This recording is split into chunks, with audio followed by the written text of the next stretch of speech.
పెట్టుబడుల సదస్సు గురించి ఏం చెప్తారు సార్? ముఖ్యంగా ఈ పార్ట్నర్షిప్ సమ్మిట్ గౌరవ ముఖ్యమంత్రి చంద్రబాబు నాయుడు గారు ఇనిషియేటివ్ తీసుకోవడం, ప్రపంచంలో ఉన్నటువంటి పారిశ్రామికవేత్తలందరూ కూడా ఈ వేదిక ద్వారా ఇక్కడ ఉన్న వనరులన్నీ కూడా ఎక్స్ప్లెయిన్ చేయటం. గతంలో కూడా ఈ 14-19లో కూడా 3 సార్లు ఇదే విశాఖపట్నంలో సమ్మిట్ కండక్ట్ చేసుకుని ఆ రోజు కూడా లక్షలాది పెట్టుబడులు ఆ రోజు రావడం కూడా జరిగినాయి.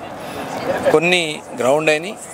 ఈలో ప్రభుత్వం మారడం, ఆ వచ్చినటువంటి ప్రభుత్వం వాళ్ళని వదిలిపెట్టి వెళ్ళిపోయినటువంటి విషయాలు కూడా వచ్చాం. తిరిగి మళ్ళీ వాళ్ళు కూడా ఈరోజు వచ్చి లులు లాంటి సంస్థలు కూడా ఈరోజు మళ్ళీ వచ్చి మేము ఇక్కడ ఇన్వెస్ట్ చేస్తామని చెప్పడం అనేది ఇది ఒక సుపరిణామం. ఈ సమ్మిట్లో దగ్గర 10 నుంచి 15 లక్షల మధ్యన ఎంఓఏలు జరుగుతుందని భావిస్తూ ఉన్నాను. ఇప్పటికే ఆల్రెడీ నిన్న 3 లక్షలు ఈరోజు కూడా ఆల్రెడీ స్టార్ట్ అయినాయి.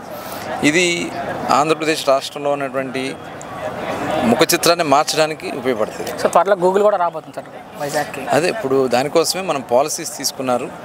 ఇండస్ట్రీస్ పాలసీ కానీ, ఎంఎస్ఎంఈ పాలసీ కానీ, డ్రోన్ పాలసీ, ఇలా అన్ని పాలసీ దగ్గర 25 పాలసీలు తీసుకున్నాం.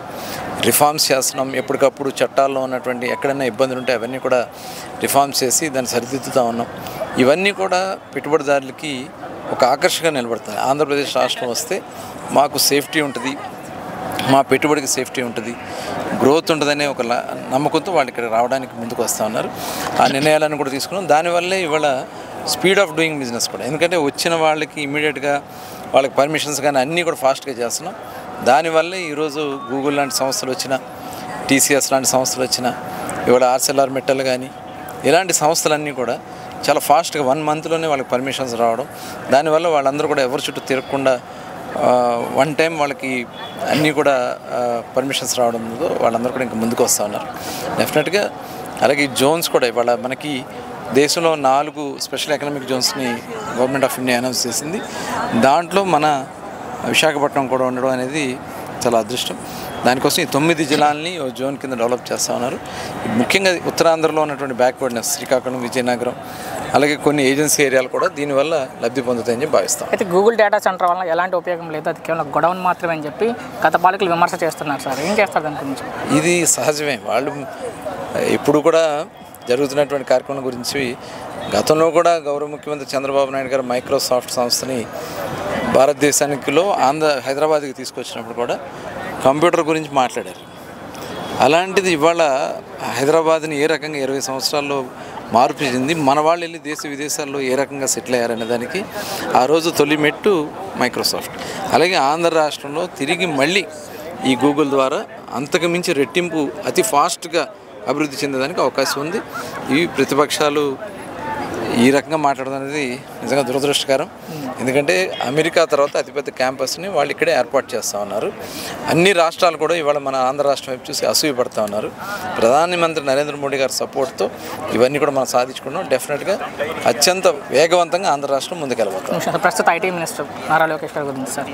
నారా లోకేష్ గారు చాలా ఫాస్ట్గా అక్కడ వాళ్ళందరినీ కూడా ఒప్పించుకోవడం, పర్మిషన్స్ తీసుకోవడం, అలాగే వాళ్ళ ఐటీ సంస్థలు కూడా చాలా సంస్థలు ఈరోజు ఉదయం కూడా మరి ఐటీ సంస్థకి భూమి పూజ చేసుకోవడం జరిగింది. ఇవన్నీ కూడా ఒక ఆంధ్ర రాష్ట్రానికి యువతకి 20 లక్షల ఉద్యోగాల కల్పనలో భాగంగా ఇవన్నీ కూడా మనం తీసుకున్నాం.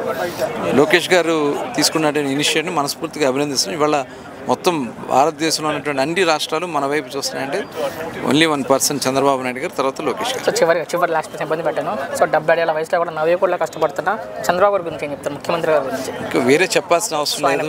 2047 ఆయనే చంద్రబాబు నాయుడు గారే మన రాష్ట్రానికి బ్రాండ్ అంబాసిడర్.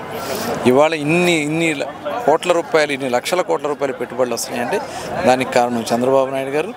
డెఫినెట్గా అలాంటి విజనరీ లీడర్ ఉండడం మనందరి యొక్క అదృష్టం. భవిష్యత్ తరాలకి తప్పకుండా ఇది చిరస్థాయిగా నిలబడే కార్యక్రమాలు ఇవాళ ఆయన చేస్తూ ఉన్నారు.